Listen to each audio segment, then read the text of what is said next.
So, Baruch Hashem, this camera is unusually close to my face because of our electric situation over here. So bear with me. I have to take a few seconds to get over that.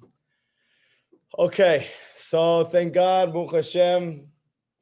Like I heard once in a song, any day above ground is a good day. Thank God we're all alive. You guys think about that today? You know, something I used to do is I used to be really stressed going to work. And then I passed, not on purpose, but when I was driving to Brooklyn to work for OHEL, it's a mental health organization over there in Brooklyn, I passed by a cemetery. And normally you'd think, oh my God, it's depressing. But for me, it actually made me feel better.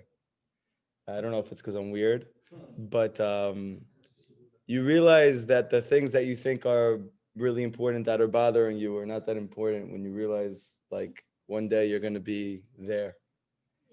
And the sages actually say that when you're overwhelmed by what they call ruach shtut, they usually use it in the language of an avera, meaning you're about to do something that's destructive for yourself in your life. But I want to connect this to, let's say, sadness, right? Because Rabbi Nachman says there's nothing more destructive than sadness, even though the Torah doesn't usually talk about it like it's an avera. So what should you do? So Chazal say, remember the day of death. So it sounds even worse. You're just like diving deeper into the sadness. But in truth, when you think about the fact that one day you're not going to be here, it actually kind of shakes you up in a way that it makes you realize what's important and what's not.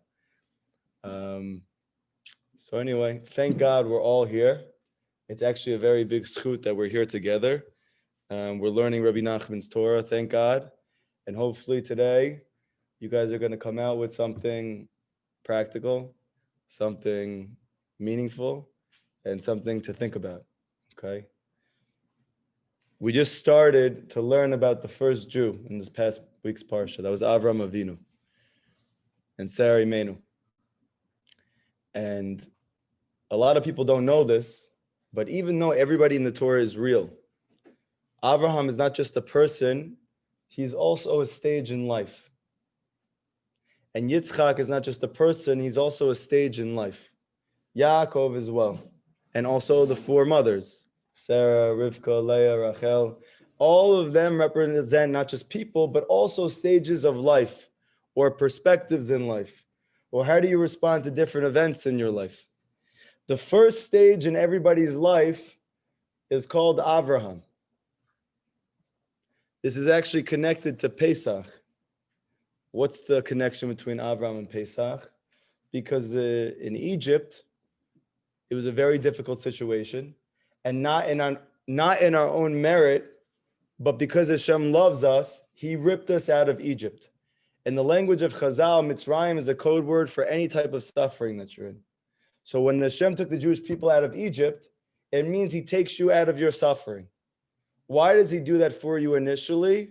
Not because you did anything to earn it, only because Hashem loves you.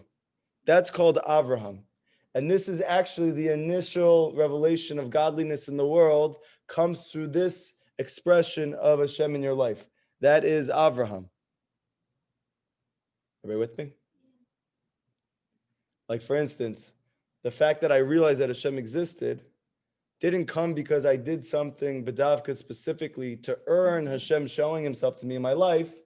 He just saw that I was in a very, very bad place, and I was looking for a way out, and I didn't know how. So as I'm walking out of the bar called Three Monkeys, I see my future wife by the Yam Suf, who happens to be wearing a little more clothing than I'm used to, down to her elbows and skirt down to the knees. I didn't know what it meant, but really she wasn't just going to be my wife. She was going to introduce me to Hashem, which was going to save my life.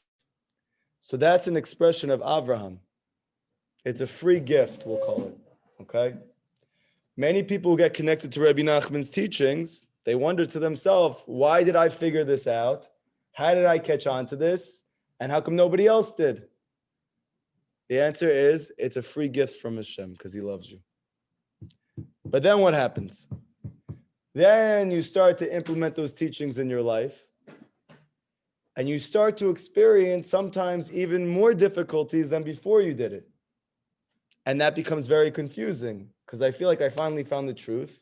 I finally found something that's going to help me, something different, something unique, something which connects specifically to me. And now all of a sudden I'm struggling more in some ways.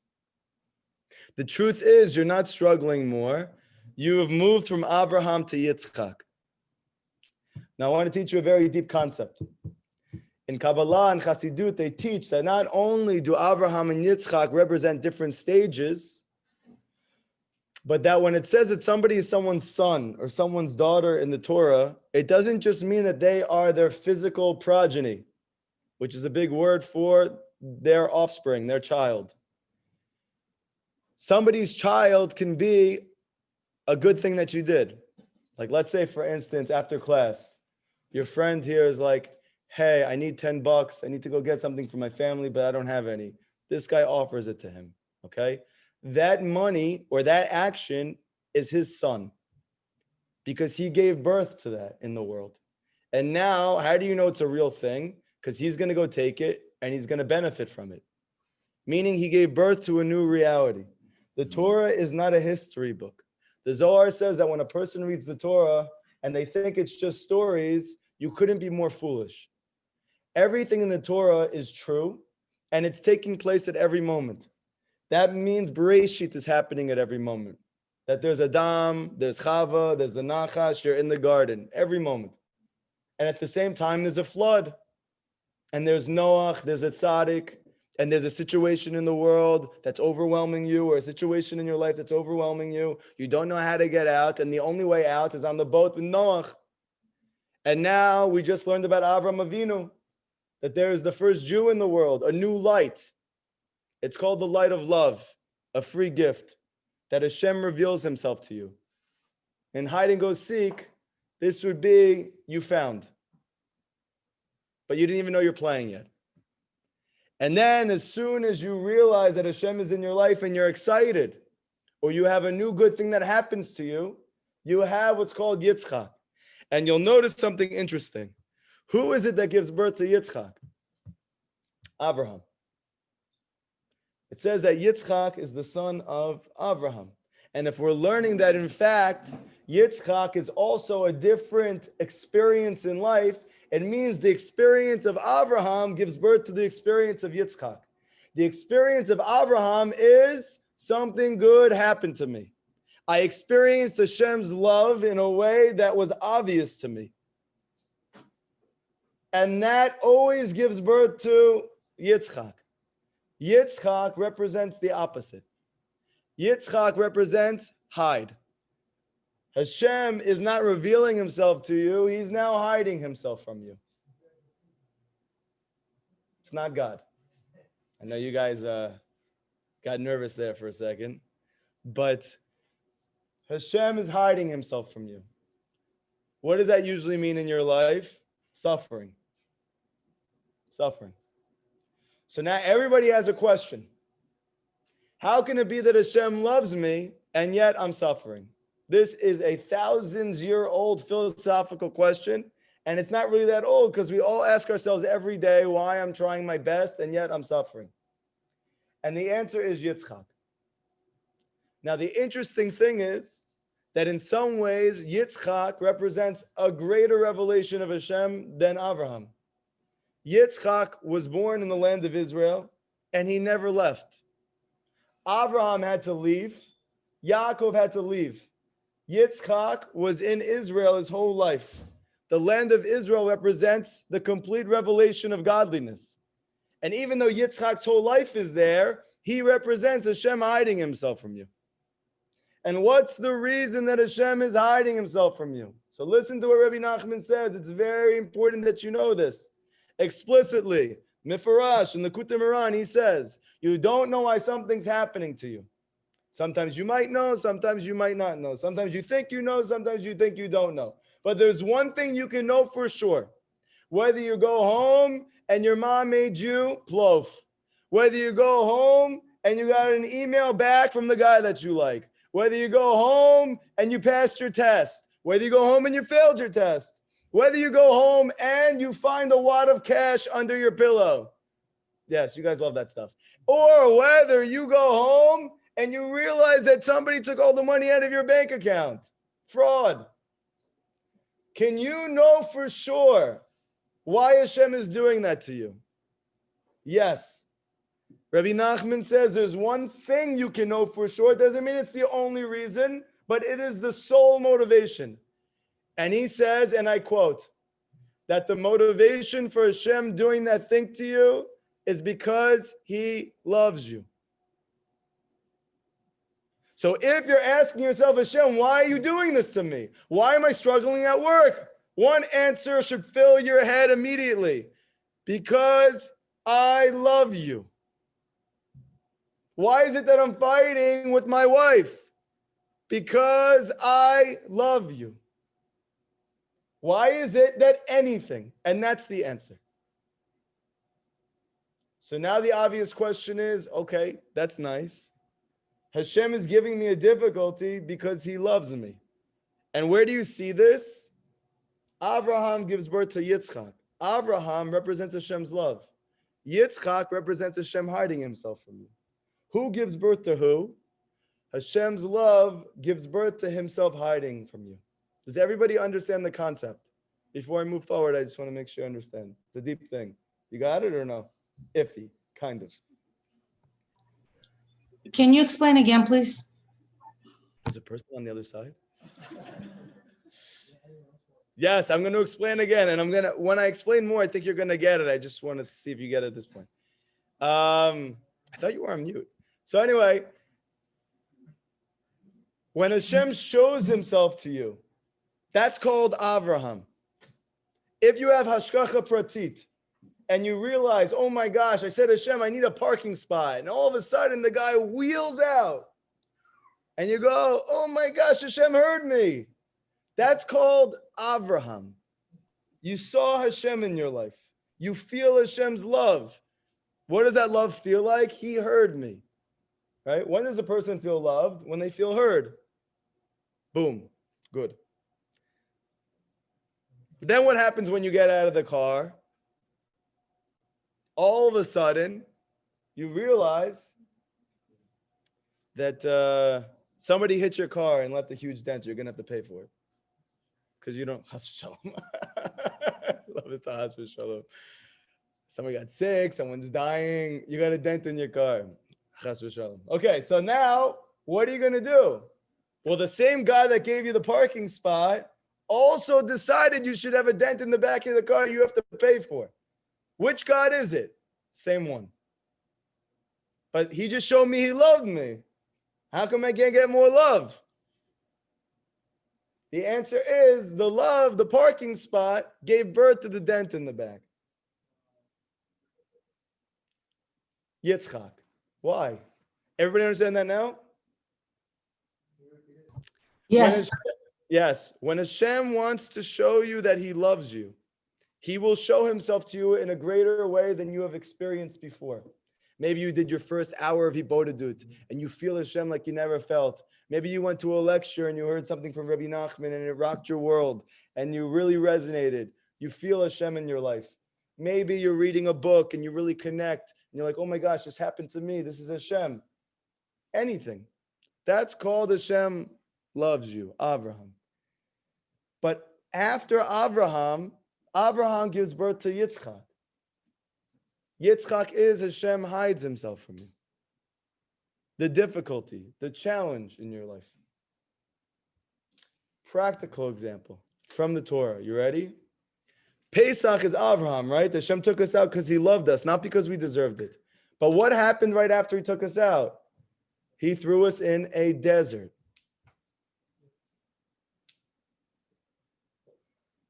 So which one is it? He loves me or he's throwing me in a desert? Because he loves me, he takes me out of Egypt and he places me in a desert. The desert is called Yitzchak. Because there's something you can do in the desert you couldn't do in Egypt. Make a sandcastle. No, I'm just kidding. What could you do in the desert you couldn't do in Egypt? Emunah. Emunah. Mitzrayim was the United States of America, and you times it by 100 because now America's not looking so good. But at the time, Egypt was the destination, the wealthiest place in the world. When there was a drought and there was a famine and you needed food, everybody came to Egypt. Egypt was the wealthiest place. And you never needed to do anything because in Egypt, there was no rain. It all came from the Nile River. You didn't need Hashem in Egypt. Does anybody know that? They used to worship the river because they thought the river was God. They never needed rain, so they never needed to pray for anything. Because of that, what did they all think? That they controlled their lives. Egypt. Hashem took them out and saved them from that. Thank God we're not slaves anymore because we realize it's not our fault that we're suffering. We're slaves. Hashem takes us out. He loves us, Abraham. And then he places us in a desert. And what's the reason? Because in the desert, you can develop something you couldn't do when you're in Mitzrayim. It's called emunah. In the desert, you don't have food waiting for you. You don't have drinks waiting for you. You're hot. You're covered in sand. It is very, very scary to be living in a desert for 40 years. But the whole reason they got the Torah at Har Sinai was because of those 40 years in the desert.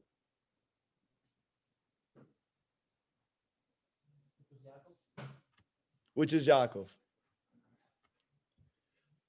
So what is Yitzchak? Yitzchak is Hashem hiding himself from you. He's placing you in a desert where you don't see him. And what's the reason? He wants you to do something different than when he showed you he loved you. He wants you to talk to him. He wants you to talk to him. When you see Hashem loud and clear, there's nothing to say. You know, there's that joke about the guy, he's driving around, he's begging Hashem for a parking spot. Somebody pulls out, he goes, oh, forget about it, I got one, thank you anyway. And he goes in. When you see Hashem, you don't have to say anything. Everything is great. What do you need to do when he's hiding himself from you? You need to talk to him and ask him to show himself. The Baal Shem Tov says your whole entire life is hide and go seek with Hashem.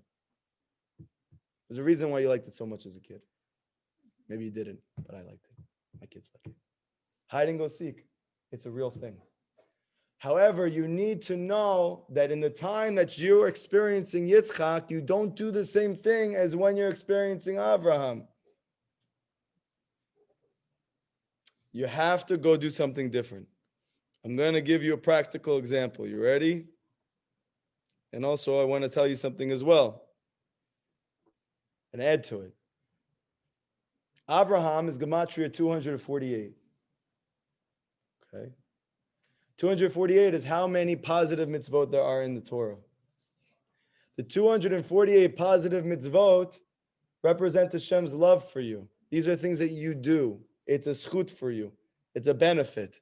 You get reward for it. You just do something nice, mitzvah. That's love. That's Abraham.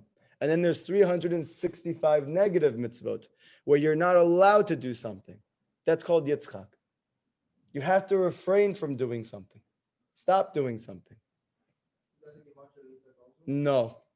But that would be nice. But Yitzchak is very interesting because the Arizal teaches that Yitzchak is a combination of the two words Ketz Chai, the end of life. So I don't understand.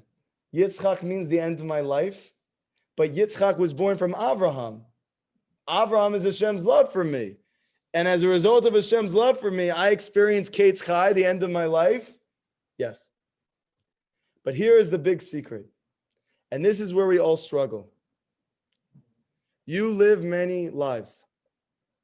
The way that we often think about ourselves is, my name is Adam. I live one life from him until I pass away. Spiritually, you're like a cat. You live many, many, many lives. How many lives? Oh, you guys went to school, huh? 4? What kind of cat do you have?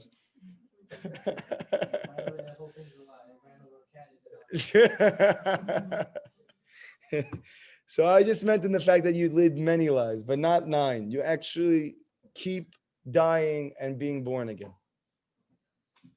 Whenever a person has experienced good in their life and then they experience a struggle, when they elevate from the struggle, that old self died and a new self is born. This is what Yitzchak does to you. Kate's Chai. He's the end, but he's also Chai. He's life. Yitzchak himself was born with a female soul. This is the reason why he couldn't get married. And after the Akedah with Abraham, the Arizal teaches, after he sacrificed his own life, what we're saying, Kate's Chai, he received a new soul. He engaged in self-sacrifice and he got a brand new soul, a male soul. And right after that, he finds Rivka and they get married.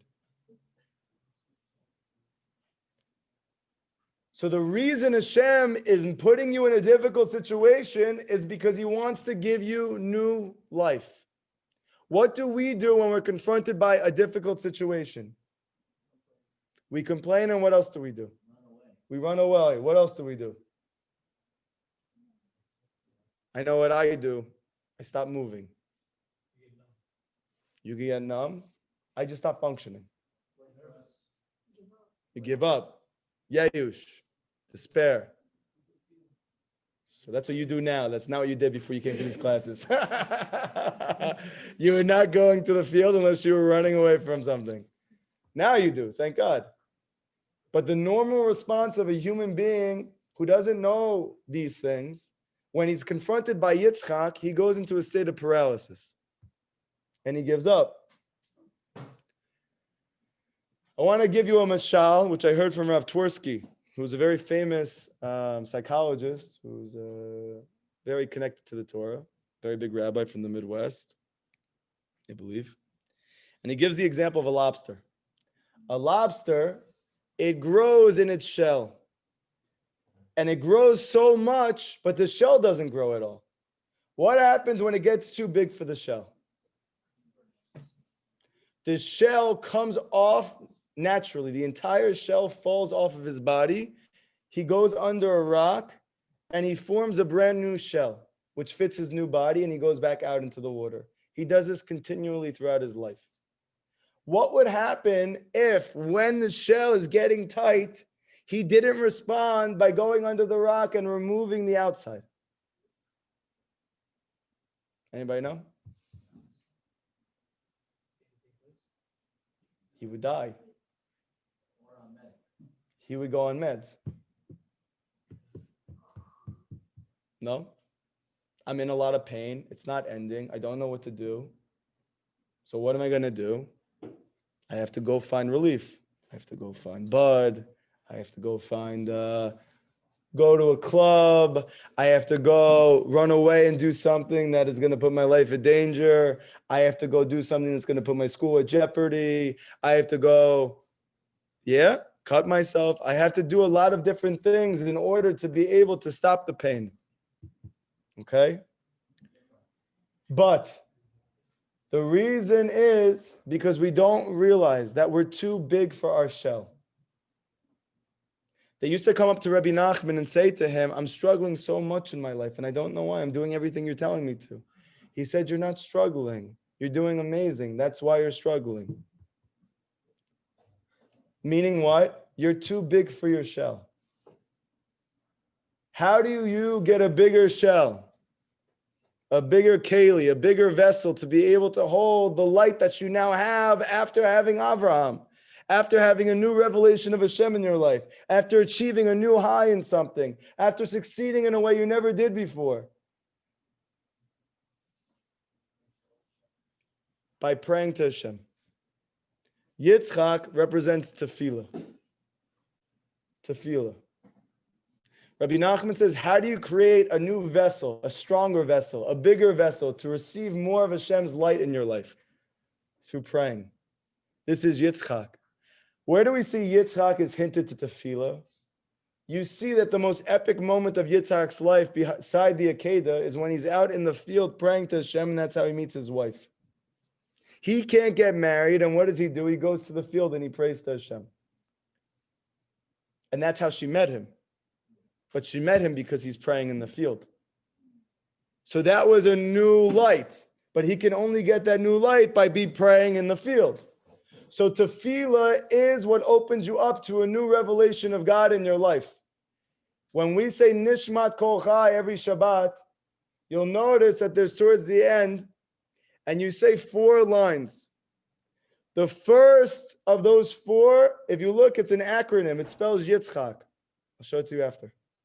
And if you look on the other side, it's also an acronym, and it spells Rivka, his wife. If you take the gematria of Yitzchak and Rivka together, it equals tefillah. Because the whole essence of Yitzchak and his wife, and you see what they do together, is they're both in the room praying in different corners. That's how they give birth to twins, to Yaakov and Esau. So the whole entire essence of Yitzchak is to go pray. But did you ever notice that when they speak about Yitzchak in the Torah, they say very little about his life? You hear so much about Abraham. You hear so much about Yaakov. What do you hear about Yitzchak? They spend like a half a Torah portion on him, and he's busy digging wells. So in Kabbalah, they explain, what are those wells that he's digging? There is a place where Torah comes from, where new revelations of godliness comes from. It's called in the language of Kabbalah, Bina, or the supernal heart. This is where all revelation of Torah comes from. This is called Hashem's heart, so to speak. When Yitzchak was praying by the wells, he was praying and he was receiving new revelations of godliness. That was the well being unclogged, and new water was coming out. Now you'll notice at the end of his life, the police team came and they clogged it up again, and Yaakov had to come back and break it open. But this is all referencing a very deep psychological, spiritual phenomenon. That is, that when Yitzchak is confronted by difficulties in his life, he is going to pray to Hashem. This is opening up new channels of water from the well of godliness in order to experience new revelations of godliness in your life. So therefore, what is the main thing that you're learning right now? That is, there's a time for this and there's a time for that. Let's say in sports, I'm a basketball player and I just start playing in the league. I'm a very good shooter, but nobody knows that because I'm white and I'm 5'8" and I'm Jewish. So nobody's guarding me. What do? Good. And they think it's luck. No, because I look like I just came off the street. I definitely don't look like I'm fit to play in the NBA. So they go, let me take it again. Why? Because there's bigger threats on the team. Take it, shoot it again. This is all Avraham. What happens, though, when they realize that I'm actually better than they thought? They're going to have to guard me tight. What do we do in real life in that situation? We say, Hashem, what are you doing to me? I thought I was doing good. I was shooting threes. I was going to Ipodadut in the field. I'm learning Rabbi Nachman's Torah. I'm working on myself tremendously. Everything is going good. Why am I struggling now? The answer is because you're getting better. You're getting better. You're growing spiritually. But as opposed to sports where the natural response is someone's coming up tight to me, what should I do? I should then drive to the basket. But what do we do when we have obstacles? We freeze. We become dysfunctional. We stop moving. We stop experiencing our lives. We hide. We complain. But you have to understand, you're at a new level now.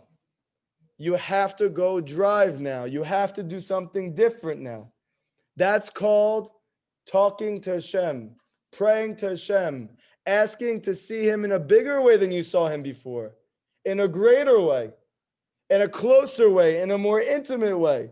And you know what's going to happen? If you don't give up on that, you will. But then once he shows you himself again, Abraham, you're going to get Yitzchak again. And that's okay. It's good. But you have to know that Yitzchak is always coming, because this world and this life is about hide and go seek. This world is not for everything always going according to plan. And that's fine. The good of this life is knowing how to respond when. When things are going great, good, keep going. When things are difficult, it's a sign that I need to do something different. What's the different thing I have to do? Talk to Hashem more. Talk to Hashem more. I remember when I first started doing Hippolyte, I was doing 20 minutes here, 25 minutes here, skip a couple days, 20 minutes here, 5 minutes here. Before I knew it, I'm sitting in a psych ward and I can't take my life anymore. I'm not being doubled. I'm not being triple teamed. The whole team is guarding me. And I'm sitting and I'm stopped functioning because I don't know what to do. And I'm sitting in there and I'm saying to myself, Hashem, how is this your love for me? How is this your love for me? I'm doing the best I can and I'm doing the worst I ever have in my life. And I said to myself, what would Rabbi Nachman tell me? He would say, it's because you're ready to do more. What's the more that I wasn't doing that I was ready to do? 1 hour a day. I said to Hashem, if you get me out of this hospital, I will talk to you 1 hour every day, Bezrat Hashem, my life. But I need you to take care of my problems because I can't figure out my relationship at home with my wife. I can't figure out how to be a good father. I can't figure out how to function at work. I can't get rid of my health problems, not my physical problems, not my psychological problems. I need you to do it. Now, Rabbi Nachman says that's a real thing. And if that's a real thing, then for me to speak to you about 10 minutes about my problems is not enough. If you really can solve all my problems, I need at least an hour to talk to you. And I did. What would have happened if I never struggled so much before? I would never do an hour. I would never do an hour. The people who are, by the way, going around the world and teaching about Hibodedut, about Rabbi Nachman's teachings, you know how many years it took them to do 1 hour? You guys probably all set the record for it. A few of you guys have done it in the first time that I met you. You went and did an hour. That's unbelievable. It took me years. Now, in retrospect, if I would have known that an hour of Hibodedut would be the greatest thing that would ever happen to me in my life, then when the difficulties came, I wouldn't have completely stopped functioning. But because I don't realize that I'm moving up another level, I stop moving. And I just move into despair. Yayush. But Rabbi Nachman is teaching you there is no such thing as Yayush. So if you have a difficulty or a challenge that you have not yet been confronted with, it's a new one. And specifically, B'davka, it's happening when you're trying to work on yourself. You need to know that that is a result of Hashem's love for you, because it's time for you to grow out of that shell and into a new shell. How do you expand the size of your shell? The more you talk to Hashem. The more you talk to Hashem.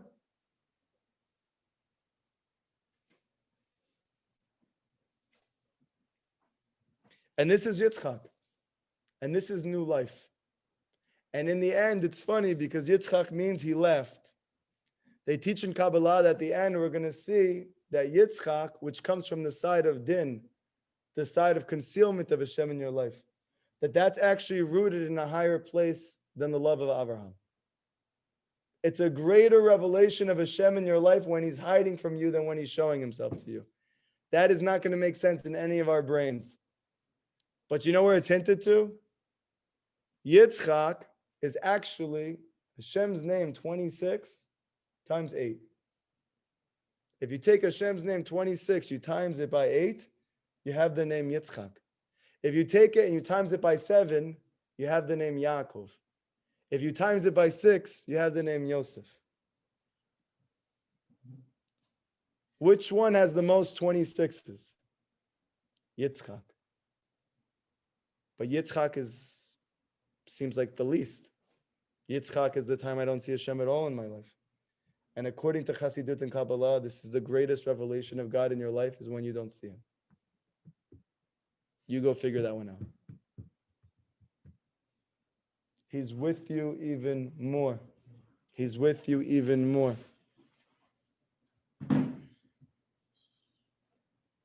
But the only way for you to get out of the problem and to move to the next level is to know it's because he loves you.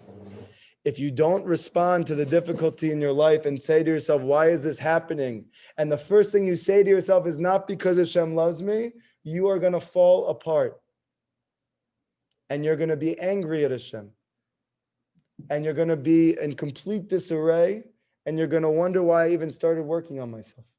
But you don't understand it's because you moved up to another level. You went from Abraham to Yitzchak. And you know what happens next when you overcome it through tefillah? You're standing at Har Sinai and you see Hashem in the flesh, Yaakov Avinu.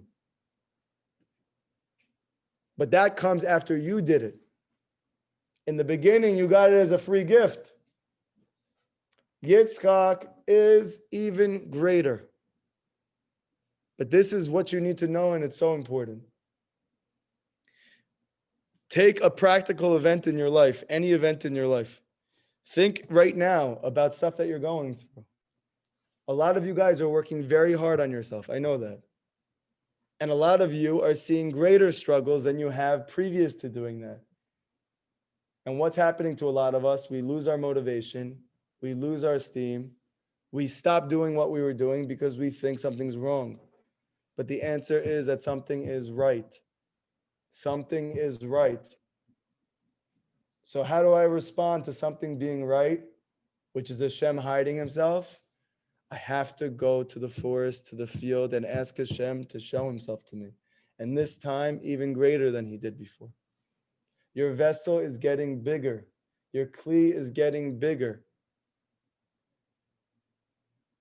It's taught in Kabbalah that there are times that Hashem is giving you light and you're not able to hold it because the light is greater than your vessel. So the vessel has to break, because you know what happens when a vessel breaks and it's rebuilt? It's stronger. But what happens to us? We're so scared to have pain in our life.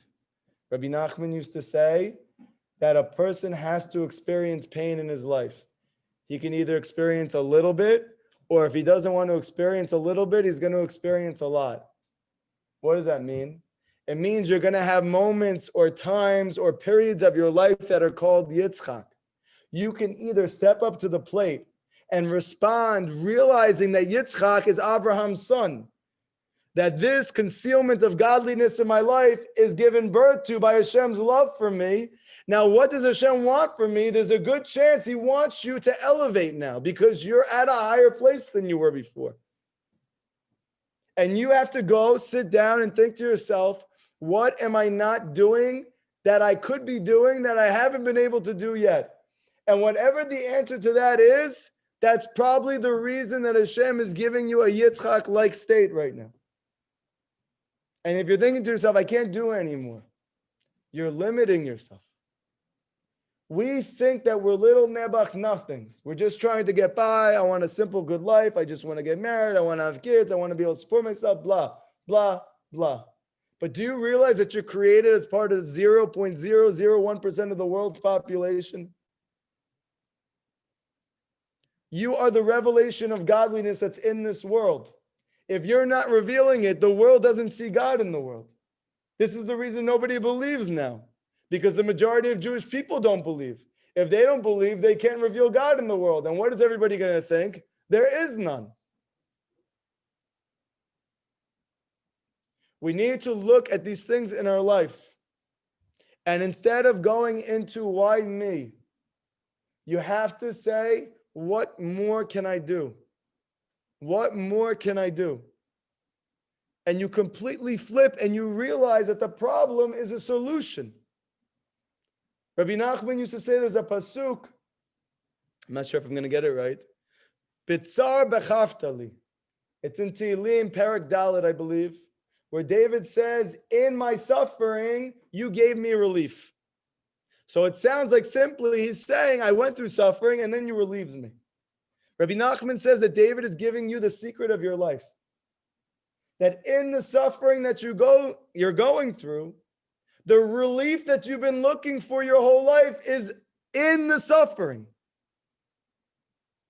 If you're looking for peace in your life, it's in the problem.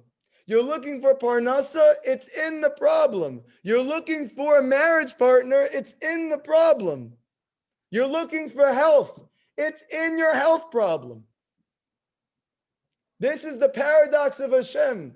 He gives you a difficulty, and Rabbi Nachman says he hides himself in the problem. That the solution to what you've been looking for your whole life is in the problem itself. But we completely debilitate whenever we see difficulties and challenges. Because we were taught this life is about feeling good. This life is about growing. That's what this life is about. The person who knows that has fun. The person who knows that, it is even geschmack.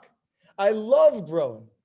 A person who goes to the gym, he is so excited to go to the gym. He has more fun in that hour than he does the whole day, but he's ripping his muscles. How is that possible? Because he knows he's growing. But if you took Ellie over here and you put him in a gym and you give him away, oh my gosh, again, I can't do it. Why doesn't he like it? Why don't you like the gym, Ellie?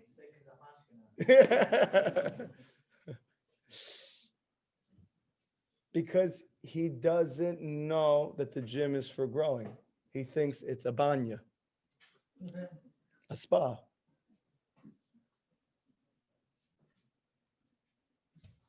Our whole generation is trying to make our life like a spa. There's a big issue though. Life is not a spa. Life is a gym.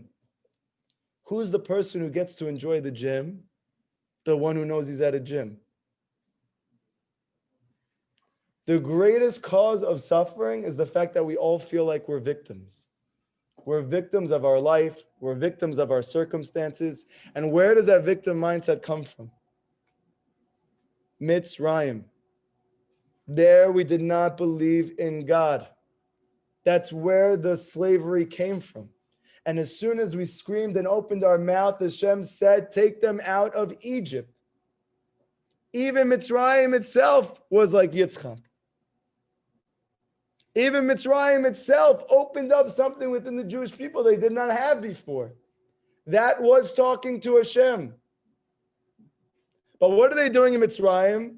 They're trying to build big, beautiful homes in Egypt. What's the issue? You're Jewish. You were created in this world to reveal godliness in the world, not to build big, beautiful houses. If you're going to also build a big, beautiful house, kol hakavod, enjoy. But that's not the purpose of your life. If that was the purpose of your life, you would not be a Yid. You wouldn't be Jewish. If your mother's Jewish, it means you were not born to build big houses. Bezrat Hashem, Hashem will give you one in order to increase your mission in your life, to give you more opportunities. But do not think you were born to build that house, because that was the entire reason we were in Mitzrayim for so long, because the Midrash said we liked Egypt so much, we started to build homes there. Sounds familiar?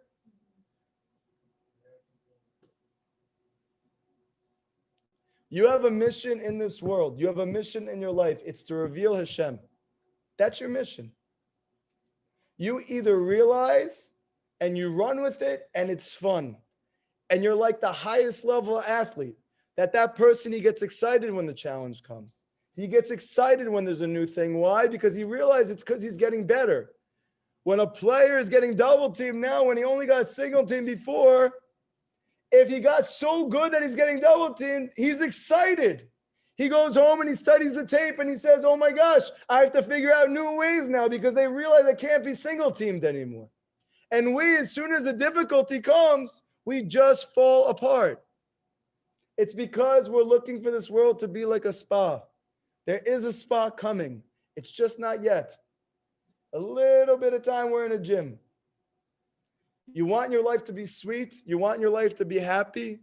You have to realize that this world is for Yitzchak. Also, you should know Abraham, Yitzchak, and Yaakov, they represent time.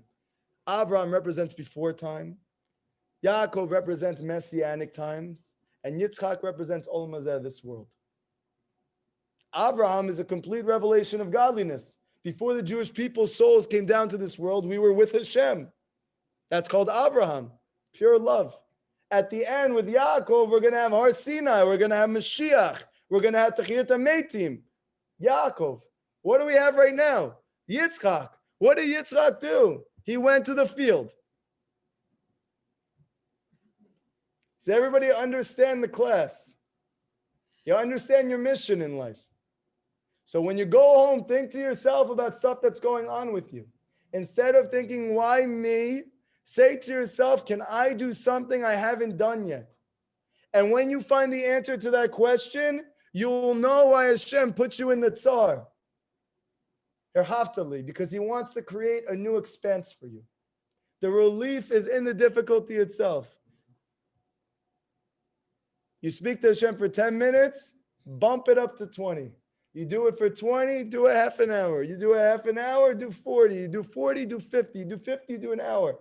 You do an hour sometimes, and sometimes you don't do any, do more.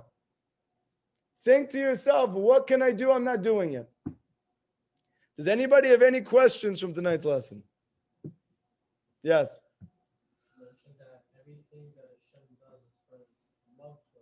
It's rooted in his love. The motivation for what he's doing is because he loves you.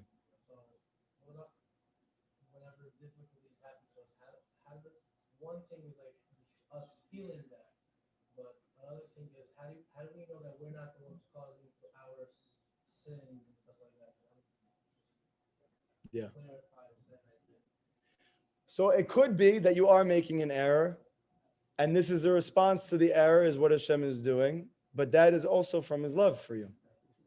Or it could be that you're simply growing at such a high rate that Hashem is trying to create a greater expanse for you, a new space for you, a higher level for you, a bigger shell. But either way, you need to know whether it's this or it's that, there's still one motivation. Hashem's love for you. As soon as you know that the whole reason is because Hashem loves you, it becomes a much easier weight to hold. But when you think that Hashem is out to get you, that he hates you, that he's upset with you, he doesn't like you, he doesn't care about you, all of a sudden everything in your life becomes a mountain to climb. What practically should a person do once he understands that Hashem does this for love, out of love? He should go to the field and he should ask Hashem, what am I not doing that I could be doing that would bring me closer to you? And if you find the answer, you'll probably find the reason for the problem. That's why when people come up to me and they tell me I'm having this issue with my wife, I'm having this issue with my husband, I want to get divorced, I say the same thing to everybody. They don't want to hear it. Before you get divorced, go into a room for an hour and ask Hashem, is there anything I'm not doing that I could be doing with you? If you can't find anything, you can go get your get. But I guarantee you that if you're honest, you're going to find something. You're going to find something. Listen, Hashem gave us 613 things to do. We have 24 hours in a day. It's hard. I'm sure that there's all stuff that we need to work on. So think about what you're not doing and ask Hashem to help you do it. And how does that help your marriage? Because your wife or your husband is your Ezer Kenegdo. Hashem created it. Listen, like for instance, let's say I didn't care about you so much and you were my son. I didn't care about you. I felt like you were a lost cause. And you were going out, you were gambling, you were going to the casino, you're hanging out with your boys, you're drinking on the rooftops, you're doing this, and you have not learned anything in your life, you're not prepared for life, you're not ready to do anything new in your life. What would I do with you if I didn't care about you? Let you do it. Good. And if I cared about you, what would I do? You would help the person out. I would have to create some type of feedback system for him. That he knows that when he does this, this is the response. When he does that, this is the response. Hashem, the main reason he gave you a spouse is that he wanted to give you an instant feedback system. Is this sort of like the same mechanism Hashem uses with us and children? It's the same thing Hashem uses with everything in the world. But they throw tantrums just to get our attention, so we kind of like throw tantrums to Hashem to get his attention. 100%. Everything in your life is like this. Everything is a feedback system for you, but specifically when it comes to your spouse, this is the highest level feedback. What you're not doing for Hashem, your wife feels you're not doing For her. Yes.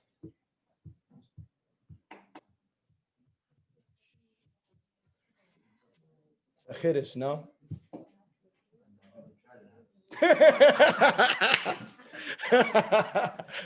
It's a chiddush. Like for instance, you see your kids are not listening to you. And the wife is screaming at the kids, you guys got to do this, you got to do that, you got to do this.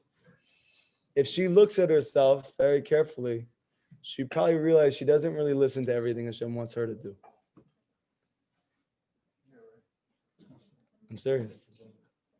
So you have to realize that everything in your life is a feedback system. Each thing in your life is only to get you to look within yourself. The Baal Shem Tov says when you see something good, look at the other person. When you see a negative thing outside, immediately bring it back to yourself. And if you look deep enough, you're going to find the lacking. Because that's the whole reason Hashem is showing it to you. You're bothered because your kids get angry. You probably have anger issues. And why is Hashem doing it? Because He loves you. Because that anger is getting in the way of you connecting to Hashem. And you're saying to Hashem, I want to be closer to you. So what happens? You come home and your kid has a fit. Why? Because part of being close to Hashem means acquiring patience. It says that Hashem is erech apayim. He's patient. What is the opposite of that? Charon off. That is anger. Anger is one of the greatest barriers to being close to Hashem. So when you're in the field and you're saying to Hashem, I want to be closer to you, He's going to elicit you to get angry. And when you respond by realizing that it's because Hashem wants you to work on it, instead of flipping out, and you take it and you bring it to your hibodedut, then you can work on it. And then you realize that that's the best thing that could be happening.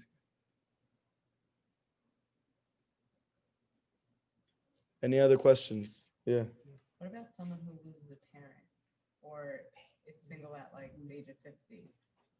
So other examples, let's say like a child gets you upset, it's very, okay, fine, like I need to work on my anger. Right. What about those kind of examples? So the main thing is, what is it eliciting inside of you? It's not about the event itself per se. Hashem does whatever event needs to elicit that emotion in you. For some people, it's from your wife. Some people, it's from your husband. Some people, it's from your kids. Some people, it's from your parents. Whatever way Hashem can show you His love, He's going to do it. Could be through an environment instead of people. It could be through an environment. Just not to hear it from people. It could be anything. It could be Trump. 100% it could be Trump. It could be Trump. It could be Biden. It could be Bibi. It could be Joseph Bieber. It could be anybody. Yeah. Thank God I forgot his name. Oh my gosh. That means I'm really doing good. Anybody else? Is he still big, by the way? Yeah? Go ahead. Yeah. Guys, just, yeah. Let's say a person goes first. Good. Then they get where this person goes to Hashem. Right. Right. Then is there a point where they just Stop suffering. or it's just like there?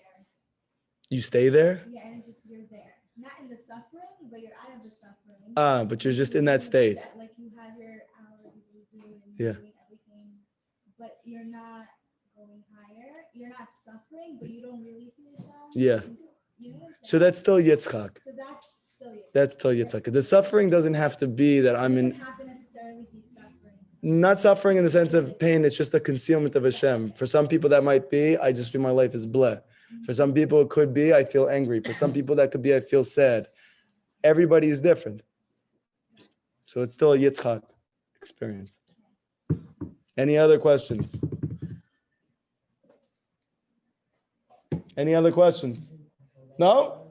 I think we're good. We're good. Everyone's Everybody knows what to work on now? So when you go home, before you respond to something negative happen, go to your room, go outside, go ask Hashem, where is this thing in me? You'll find it. You have an online question online. Oh, somebody said I have a question. Go ahead. So what if you understand all this, but you keep getting stuck in that same stage, and that you understand it, but Right. there's a barrier. You Right. cannot simply pass that barrier, no matter Very what good. you do. Very good. So usually when it's something like that it's so hard, you're not able to do it, it's because the problem is actually bigger than your ability. Hashem will make it that when the thing itself that you want is so great, your will needs to be as great as the thing is itself. That means, like, let's say, for instance, you have an anger issue. So Rabbi Nachman says if a person has anger and they're able to actually transform their anger and overcome it, they mamash have the Ruach of Mashiach inside of them. What does that mean? It means that to be able to do so is probably the hardest thing in the world. So now, with that being the case, where do I have the ability to do that? I could barely get through my 9-to-5 job. So the answer is you need Hashem's help. Every night during our Vit, we say, Hashem, help Yaakov from the problem that's greater than him. Because the difficulty that's going on is actually greater than your ability. And for this, you need Hashem more. Let's say you want something so bad and you're trying every day. You need to continue to increase your desire for that thing. Just as like a practical example. Let's say a guy, okay? I know this is kind of explicit if you guys can all like turn off your ears for a second. But if a guy has issues with not wasting seed, let's say, okay? Don't give it away. There's girls in the room that can hear you. Okay, you have an issue with this. So Rabbi Nachman says this issue is the most difficult issue in your life for you to overcome. Okay, great. But it's never ending. Very good. It's forever. You always have to deal with this thing. Right. So how much do you need to want to overcome this in order to overcome it? Greater than anything in your life. The greater the thing that you want, Rabbi Nachman says, the greater is the will you must have in order to be able to overcome it. I give this example all the time. But let's say, for instance, if I asked, hey, can I get shashlik somewhere? You guys would all invite me over your house and your mom already made it. So I wouldn't need that much willpower to get there. I don't have to want it that much. But if I said, hey, can I go get gefilte fish? You guys would be like, I don't know where to get that. What's gefilte fish? How much more? I can help. I believe you. How much more? It's not even real. How much more do I need to want it to get it in a place that they don't know where it is? I need to want it more. It's not expensive. It's just you. Thank God you guys don't know anything about it. It should be illegal.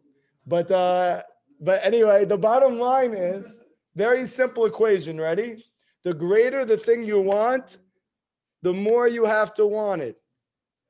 Where do you express your want? In your tefillah. We have a practical example from Yitzchak, no? How did Yitzchak come? Yitzchak was the first ever born Jew. Do you know that? Abraham is a ger.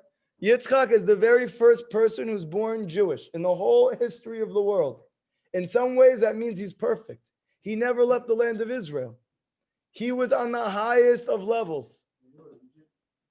He never left Israel. He never left Israel. How long did it take Sarah and Abraham to have Yitzchak? Long time. Sarah had to wait her whole entire life to have Yitzchak. Why? Because she needed to want it as great as the thing that she had. How great was the thing that she had? The greatest child that was ever born in history. How much you have to want that? 90 years of praying for. You never know what you're asking for. If you're saying to yourself, Hashem, I just want to overcome my anger. What if by you overcoming your anger, you can literally teach the whole world how to transform anger to peace? You will become a millionaire. You just think, I have this difficulty, I'm struggling with this thing. You don't know what's going to come from that. So when you're having this struggle that's coming and it's coming on top of you, and you're saying, I just want this one thing, but you don't know what that one thing is going to lead to. Look, I'm a living proof. Hashem, I don't want to be depressed anymore. Do I know that when I'm done being depressed, I'm going to teach the world Emunah? No. But Hashem knows. And the Yetzer Hara definitely knows. So he gets me in a psych ward thinking that my life is over. And I don't understand. Why can't I just be like everybody else? Get over my sadness. The reason is because I'm going to teach the world how to be happy. And you don't realize how great is the thing that you're praying for. Let's say you're praying to get married. And you think to yourself, I just want a normal girl, someone who's attractive, someone who can help me, someone I get along with.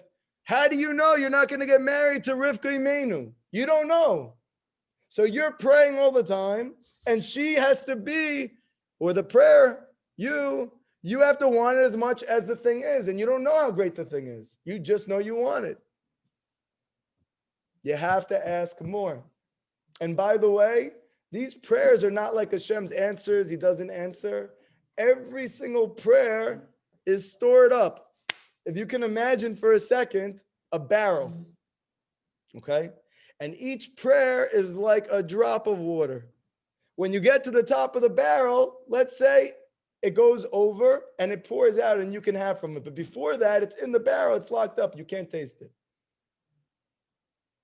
So let's say every day you're praying for something, you're not getting it. You say Hashem's not listening to you. Chas v'shalom. Chas v'shalom. Every single day we say Hashem shomea tefillah. What does that mean? It doesn't mean he hears some of your prayers. It doesn't mean that he's a God that hears prayers in general. It means he hears every single prayer. Why isn't he giving it to you? You need to want it as great as the thing is. And you don't know how great that thing is. So you have to keep asking. Yes. This sounds like some Sephardic Torah that you heard somewhere from a Mekubal. I want to tell you, you don't have to think about things like this. All you have to do is be simple. Go ask Hashem for what you want. When Hashem feels you're ready, he's going to give it to you. So then you need to ask Hashem to help you with the thing that you're struggling with. I'm not saying that the Brit is not related to your prayers. It's very related to your prayers. But to say that there's 40 days and only in 40 days, I wouldn't think about this. I wouldn't think about things like this. I would definitely ask Hashem to help you in the area, for sure, 100%. And specifically because you could say to Hashem, Hashem, I want you to answer me. I want to talk to you. I want to have a relationship with you. But if this is getting in the way of me getting my prayers answered, then I need help because this thing's stronger than me. And that's okay, and that's normal. If you were stronger than it, that would be abnormal. So you're normal, but now you need a lot of help. You and all of us. Anyone else? Good? Everyone have a great night. Listen to the schedule for the rest of the week, okay? Yeah? Okay, listen to the schedule for the rest of the week. Tomorrow night, we have